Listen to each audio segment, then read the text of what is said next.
ingin dikatakan hamba Allah, sholat malamnya.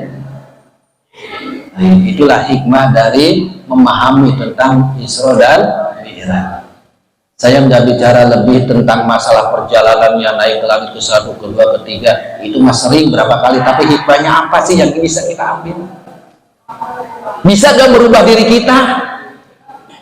Bisa nggak merubah kualitas hidup kita?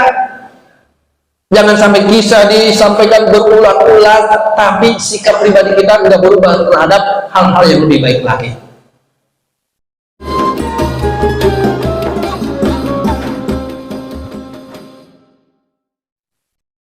Assalamualaikum warahmatullahi wabarakatuh.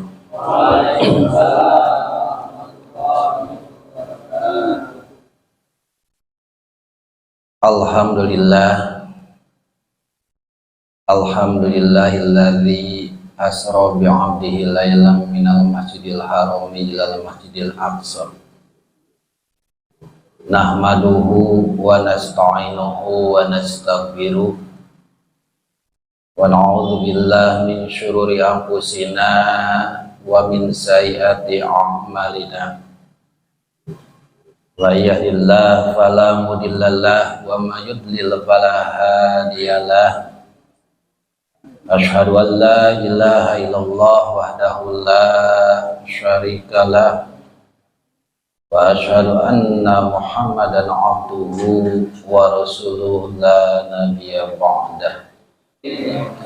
Kita awali dengan surat Al-Isra, surat ke-17 ayat yang pertama. A'udzu billahi minasyaitonir rajim. Bismillahirrahmanirrahim. Subhanalladzi asra bi 'abdihi lailam minal masjidil harami ilal masjidil aqsa alladzi barakna haulahu linuriyahu min ayatina innahu huwas sami'ul basir. Subhana maha suci alladzi yaitu Allah, alladzi yang asro memperjalankan bi abdihi kepada hambanya lailan pada satu malam minal masjidil harami dari masjidil haram ilal masjidil aqsa ke masjidil aqsa alladzi yang barokna Allah kasih berkah haulahu di sekitarannya. Tujuannya itu dilakukan linuriyahu untuk Allah perlihatkan min ayatina tanda-tanda kekuasaan Allah. Innahu sesungguhnya Allah huwa yaitu Allah sami'u yang maha mendengar, al-basiru yang maha melihat. Itu baru secara terjemahannya. Ayat tersebut kita lihat dengan lafaz subhana maha suci Allah. Jadi ini kalimat yang menunjukkan tentang kehebatan dan keagungan Allah Subhanahu wa taala. Bicara tentang kejadian-kejadian yang dahulu. Kejadian dahulu itu banyak. Zaman Nabi Musa ada kejadian yang istimewa. Di zaman Nabi Nuh ada kejadian yang istimewa. Nabi Ibrahim pun, Nabi Ayub, para nabi-nabi sebelumnya pun, sebelum zaman Nabi Muhammad ada kejadian-kejadian yang hebat. Tetapi ayatnya itu enggak diawali dengan lafaz subhana, enggak diawali dengan lafaz maha suci. Berarti ini adalah kehebatan yang lebih hebat dari sejarah-sejarah yang lain. Maka kita pun ketika tahu, mengenal, bahkan memahami sehingga bisa ngambil pelajaran, mudah-mudahan kehebatan itu pun ada dalam diri kita sehingga menambah keimanan dan ketakwaan kita kepada Allah Subhanahu wa taala. Itu tujuannya ya. Karena hanya ayat inilah yang diawali dengan tasbih terdahulu. Maha suci Allah. Dan ketika bicara Maha Suci Allah, Allah sendiri yang mengatakan, berarti mudah-mudahan nanti orang-orang yang memang mengenal ini bisa juga terangkat suci. Artinya dosa-dosa mulai dia tinggalkan. Bahkan hal-hal yang syubhat pun dia tinggalkan. Kemudian lafaz berikutnya asro. Asro dari saro yang artinya berjalan. Fa'ala masuk ke af'ala. Saro jadi asro. Kalau saro berjalan, asro memberjalankan. Berarti di sini Allah Subhanahu wa taala yang aktif. Pelakunya adalah Allah Subhanahu wa taala, bukan Nabi Muhammad. Nabi Muhammad itu adalah yang dijalankan. Dan perjalanannya adalah di malam hari. Cuma di sini tadi yang kita lihat Allah yang menjalankan, berarti Allah yang aktif. Maka secara logika kita bisa memahami memang ini terjadi. Kalaulah Rasulullah SAW yang berjalannya sebagai manusia, bagaimana? Masjidil Haram, Masjidil Aqsa itu bukan jarak yang dekat. Ditempuh dulu mungkin dengan waktu kalau cepat saja 40 hari, 40 malam. Yang mungkin sekarang dengan kapal terbang bisa cepat, tapi dahulu jalannya seperti apa, kendaraannya seperti apa. Tapi berhubung Allah yang melangkahkannya, Allah yang menjalankannya, itu akan mengangkat keimanan kita kepada Allah Subhanahu wa taala. Dan mungkin ya perumpamaan tamsil supaya mudah dipahami. Kalau bicara aktif dan pasif seperti bapak-bapak lah. Berangkat dari rumah, bloknya agak jauh ya, blok B paling ujung. Berangkat ke masjid paling berapa menit sih? 2 menit 3 menit nyampe ya, 2 menit 3 menit nyampe. Berhubung tadi maghrib dia buru-buru, udah hasil kerja ya capek, tapi nggak mau ketinggalan jamaah. Buru-buru cepet ke sini. Setelah sini lupa mau ngisi keropak, uangnya nggak kebawa, pulang lagi. Pas pulang ada makanan, makan dulunya. Nah, waktu Bapak berangkat ke sini, kebetulan ini supaya masuk tamsil ya perumpamaan. Kebetulan tuh di baju Bapak teh ada semut yang ikut nempel waktu ke masjid. Terus pulang lagi.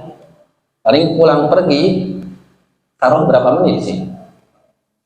4 menit, 5 menit ya pulang pergi. Datang ke sini, pulang lagi ke sana. Pas nyampe pulang, semutnya teh turun di baju Bapak teh. Ngomong itu ke teman-temannya, mut, kumpul sini. Ada apa? Aku baru pulang dari masjid. Kira-kira si semut percaya gak? Pulang pergi dari sana ke sini? Enggak ya? Berhubung nempel di baju Bapak, akhirnya masuk logika gak? Bisa cepet ya? Bisa cepet. Lamun semut ikut berangkat ke Jakarta, PP mungkin 4 jam, semut ke Jakarta PP 4 jam. Secara logika gimana?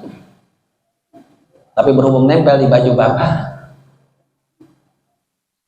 Jadi yang cepatnya siapa? Bapak. Nah, bahasa asro Allah yang menjalankan. Tadi umpama semut, yang menjalankannya siapa? Bapak, bukan semutnya. Maka ketika asro itu Allah lah yang melangkahkannya. Ya, walaupun Masjidil Haram, Masjidil Aqsa begitu panjangnya gitu ya, jarak jauh, tetapi Allah yang melangkahkan, bisa nggak? Bisa. Maka secara logika pun dalil akli itu bisa diterima karena Allah yang melangkahkan. Asro. Maka ini tumbuh harusnya keimanan dari kita. Bagi Allah itu tiada yang mustahil. Qudrat iradah Allah itu ada. Allah maha berkuasa terhadap segalanya. Itu secara logika yang harusnya mustahil, tapi ketika disandarkan kepada keimanan kepada Allah, nggak ada yang mustahil. Maka dari sisi kehidupan kita yang lain pun sama, Allah itu sangat berkuasa. Tinggal kita minta pertolongan kepada Allah Subhanahu wa Ta'ala. Nah memang biasanya pun kan kalau ada perayaan dengan Isra Mi'raj, yuk mari kita tingkatkan iman dan takwa. Jangan Isra Mi'rajnya sering, hari iman takwanya tuh naik. Harus ada naiknya tuh. Karena di sana disampaikan sejarah bagaimana Rasulullah SAW menambah keimanan manusia. Tadi contoh gambaran sederhana saja, Allah yang melangkahkan, Allah yang berkuasa, bukan kita. Kita makhluk yang lemah. Boro-boro kita bisa menghasilkan suatu pekerjaan yang hebat, kita mau mengedipkan mata pun kehendak siapa? Kita mau menggerakkan telunjuk tangan pun kehendak siapa? Kalau bukan karena kudrat iradah Allah, kita tidak bisa. Nah itu yang harus kita pelajaran. Jangan sampai dari tahun ke tahun, hayo sejarahnya diceritakan, tapi kita nggak bisa ngambil hikmahnya. Harusnya dari tahun kemarin dengan tahun sekarang, keimanan itu lebih naik. Hari ini tahun kemarin rajin ke masjid, ayeuna turun atau hari Rajaban sering. Berikutnya bi'abdihi. Ya, Allah menjalankan bi'abdihi hambanya, yaitu Muhammad Shallallahu Alaihi. Ini pun kalau kita lihat lafaz abdun, hamba. Ini pun pelajaran bagi kita. Jadi Allah mengakui Nabi Muhammad SAW sebagai hambanya. Coba sebuah kesenangan nggak ketika Allah mengakui sebagai hambanya? Kita pun ada sama, kita lagi hamba Allah. Iya, aku-akuan kita. Ya kan? Ini mah Allah yang mengakui Nabi Muhammad sebagai, kenapa? Karena beliau diawali bagaimana sejarah sebelumnya. Beliau mengawali amul huzni, tahun kesedihan, karena ditinggalkan dengan dua orang yang sangat dicintai dan membantu perjuangannya. Siapa tuh?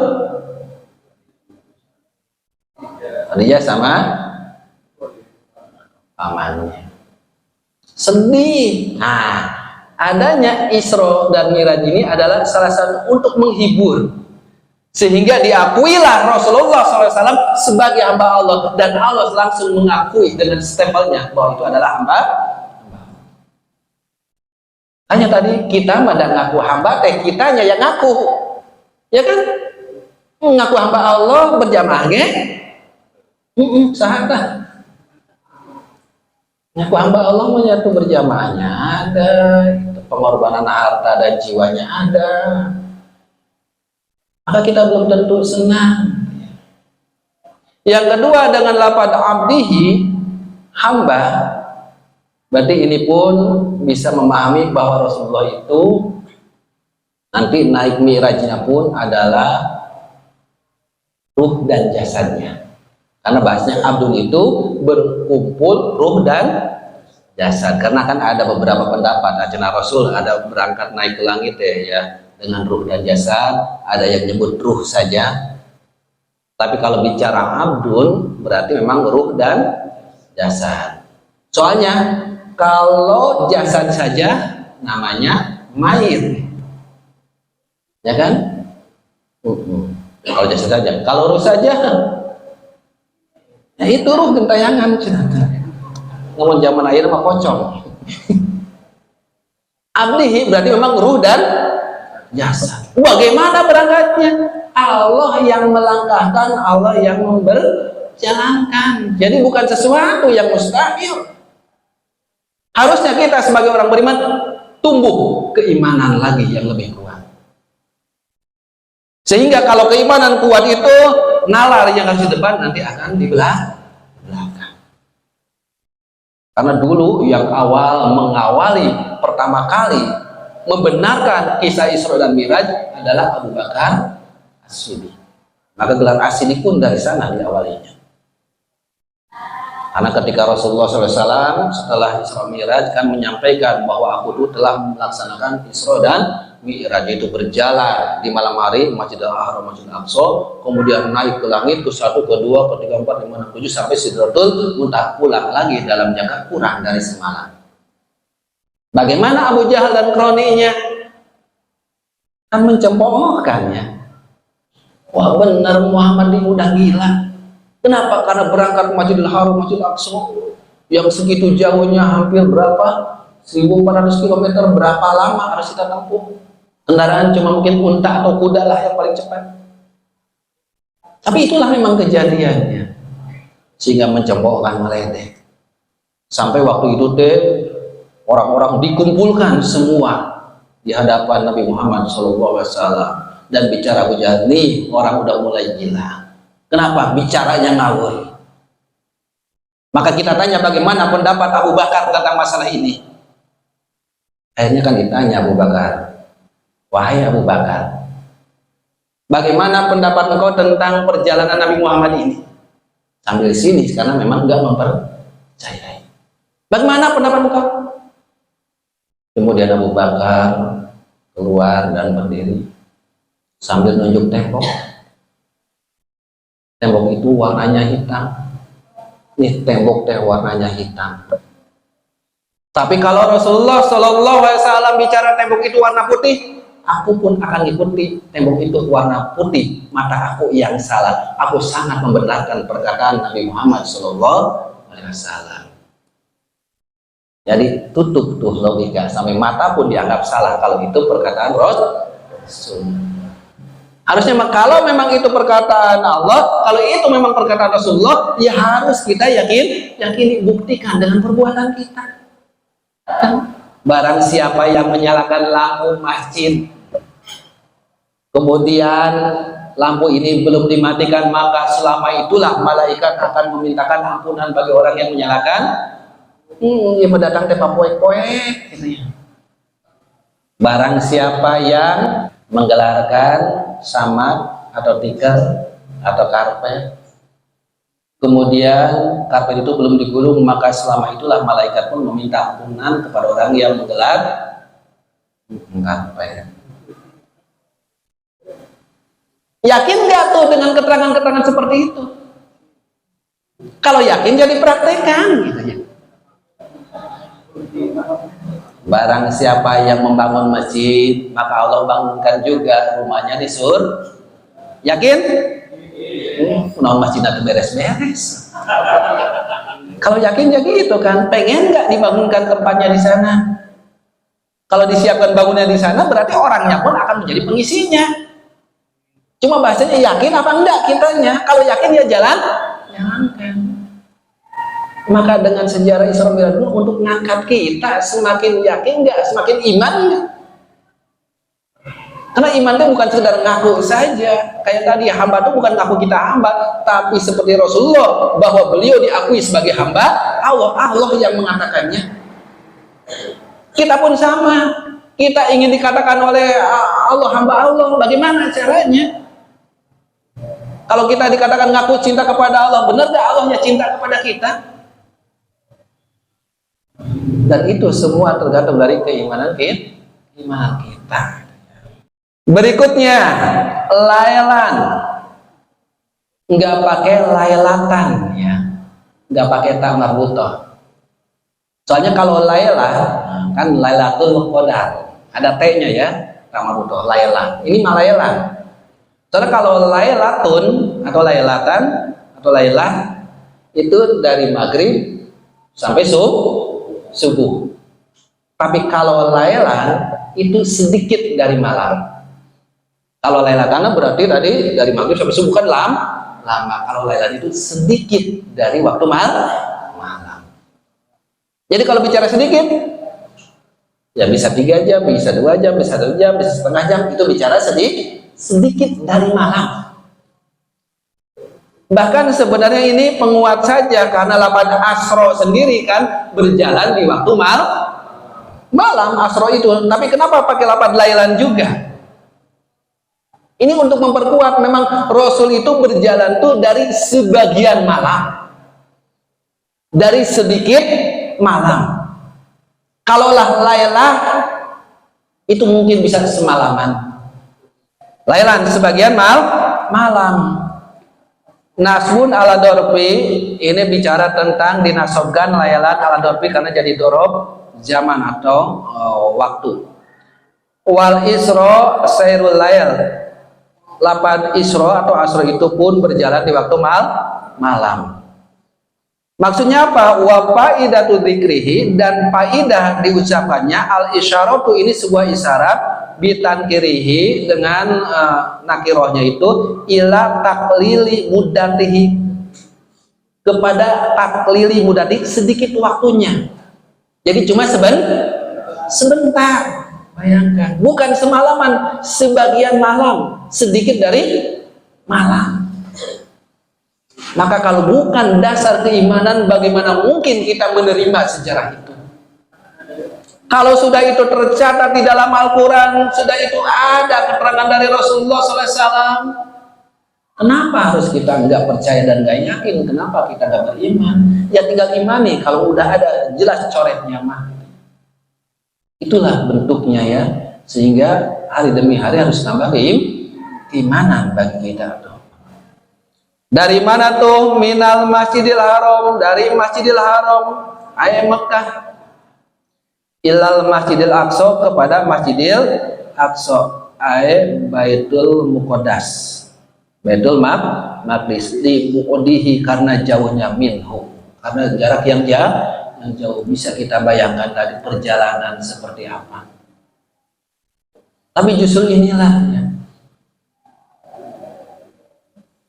Tujuannya apa?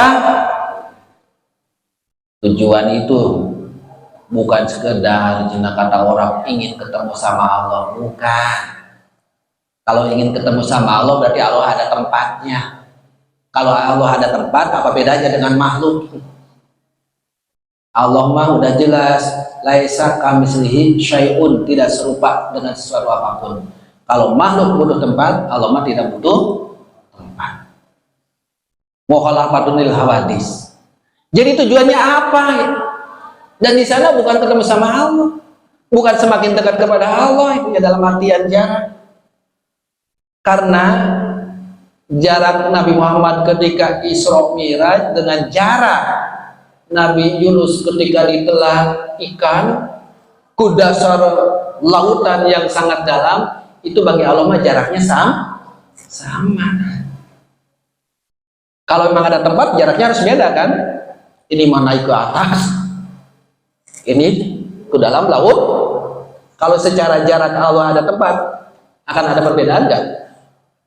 Tetapi kan bagi Allah jaraknya sama, berarti Allah bukan tempat di sana, ya kan? Dari sebut Baitullah kayak kita sholat, emang itu rumahnya Allah, tamu Allahnya. Baik, kalau malah baik, tamu Allah. Tapi bagaimana memahaminya? Di sini Allah katakan tujuannya pun nanti linuriyahu min ayatina, untuk Allah perlihatkan tanda-tanda kekuasaan Allah. Itu tujuannya itu. Allah perlihatkan tanda-tanda kekuasaan Allah. Maka di dalam keterangan hadis itu kan Nabi Muhammad ketika perjalanannya nanti naik ke langit, bagaimana di sana Allah perlihatkan. Apa perlihatkan? Di sana ada orang-orang yang menggaruk-garuk wajahnya. Kemudian Rasulullah bertanya, wahai Jibril, apa sih itu? Ada orang yang menggaruk-garuk wajahnya. Jibril menjawab, itu adalah tamsil, perumpamaan pelajaran bagi orang-orang yang tidak memperhatikan saudara muslimnya. Itu tanda-tanda kekuasaan Allah perlihatkan. Kemudian berjalan lagi, nanti ada orang yang lidahnya panjang, kemudian digunting lagi, panjang digunting lagi. Wahai Jibril, ini tentang apa? Inilah adalah orang yang suka menggibah. Tahu gibah kan? Membicarakan saudaranya yang nggak ada gitu ya, ya kan? Membicarakan kejelekan. Udah saya mulai gibah, cina. Kenyataannya, iya kenyataannya gitu. Soalnya kalau bukan kenyataan, fitnah namanya. Tetangga saya mah yang blok saya ini yang di samping subuhnya jarang bangun di setengah 7 diobrolin ke orang lain. Jangan gitu ya. Pas itu jangan ngomongin orang lain. Nah itu kenyataannya. Iya kenyataannya itu. Kalau bukan kenyataan namanya fitnah. Untuk Allah perlihatkan ya ayat-ayat tanda kekuasaan Allah. Alladzi barokna haulahu linuriyahu min ayatina. Yang tempat itu Allah kasih keberkahan-keberkahan dan Allah perlihatkan ayat-ayat kekuasaan Allah, tanda-tanda kekuasaan Allah. Berarti sama bagi kita ada pelajaran. Kemudian waktu itu pun diperlihatkan ada orang yang ambil panenan, ngarit panenan, ini diarit di belakang tumbuh kembali. Jadi yang di depan terus diarit di belakang tumbuh. Capek ya capek, tapi ini pelajaran bagi orang yang selalu menanamkan kebaikan-kebaikan. Jadi gitu ya. Jadi harus ada hikmah yang kita ambil. Jangan standar, jangan diam keimanan seperti itu. Tapi ada nggak perubahan di dalam diri kita? Nah itu dari lafaz linuriyahu min ayatina, berarti mudah-mudahan kita pun bisa mengambil pelajaran dari ayat-ayat yang Allah berikan. Kalau Rasulullah dahulu itu ayat-ayat Allahnya, Bapak mah kita mah ya ayat Allahnya mana? Istri ayat Allah. Istri ayat Allah bukan? Ayat Allah. Anak ayat Allah itu kayak ayat kan, wa min ayatihi an khalaqalakum min anfusikum itu kan ayat yang masyhur yang sering dipakai, bahkan erat di surat undangan kan ya. Dan di antara ayat-ayat Allah itu yaitu berpasang-pasangan. Oh berarti istri Bapak adalah ayat Allah bagi Bapak. Bapak adalah ayat Allah bagi istri Bapak. Nah kalau Bapak memandang istri Bapak sebagai ayat Allah, berani nggak membentak? Tapi kenyataannya carekan pemajikan ayat Allah itu teh.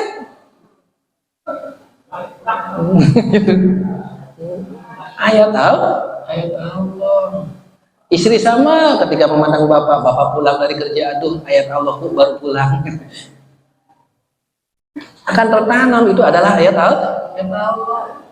Allah perlihatkan ayat-ayat Allah. Yang disebut ayatnya ayat kauniyah. Kalau Quran ini ayat kauliyah, kalau alam semesta dan isinya adalah ayat kauniyah, sama-sama ayat Allah, sama-sama tanda-tanda kekuasaan Allah. Innahu huwas samiul basir. Sesungguhnya Allah huwa, yaitu Allah as-sami'u, maha mendengar terhadap apa-apa yang kita katakan baik atau buruk. Allah akan mendengar. Dari hasil tadi yang diusahakan menambah keimanan, menambah ketakwaan, Allah akan mendengar terhadap ucapan-ucapan kita. Allah al-basir, maha tahu terhadap amalan-amalan kita. Berarti per berikutnya itu, setelah ada keimanan terhadap Isra Mi'raj, ada nggak sikap yang kita ambil, yang kita munculkan amal lewat lisan dan lewat anggota tubuh kita. Allah akan melihat amal-amal lewat lisan dan amal-amal lewat perbuatan kita. Jadi berikutnya berarti harus ada penambahan amal, harus ada peningkatan amal di dalam diri kita, sehingga nanti iman naik, sehingga ketakwaan pun naik. Sebagaimana takwanya itu mampu menjalankan perintah dalam susah ataupun mudah, semangat ataupun malas. Jadi dengan belajar satu ayat ini, nanti ketika malas tetap berangkat. Setelah membaca ayat ini, memahami ayat ini, mempelajari ayat ini, hujan gede, mati lampu, tetap sepertiga akhir malam teh bangun. Ini makalah dengan dinginnya air, ingin dikatakan hamba Allah, sholat malamnya, insya Allah dengan keimanan semakin nambah, sunnah-sunnah kita perbanyak lagi, ibadah-ibadah kita perluas kembali. Itulah hikmah dari memahami tentang Isra dan Mi'raj. Saya nggak bicara lebih tentang masalah perjalanannya naik ke langit ke satu, kedua, ketiga. Itu mas sering berapa kali. Tapi hikmahnya apa sih yang bisa kita ambil? Bisa gak merubah diri kita? Bisa gak merubah kualitas hidup kita? Jangan sampai kisah disampaikan berulang-ulang, tapi sikap pribadi kita nggak berubah terhadap hal-hal yang lebih baik lagi. Sementara kan tujuannya itu, sejarah itu adalah sebagai dalil untuk memperkuat keimanan. Sama Nabi Muhammad pun dulu untuk diperkuat oleh Allah tuh disampaikan sejarah nabi-nabi terdahulunya. Ya berarti kita pun sekarang ketika disampaikan sejarah dahulu, tujuannya apa? Supaya keimanan kita semakin meningkat. Mungkin cukup untuk satu ayat ini. Mudah-mudahan kita menjadi lebih kuat lagi ya dalam menjalani kehidupan ini. Dan mudah-mudahan kita dikumpulkan nanti ya di surganya Allah. Amin. Usi nafsi wa yakum. Kita tutup ya dengan doa ya. Allahumma sholli ala sayyidina wa habibina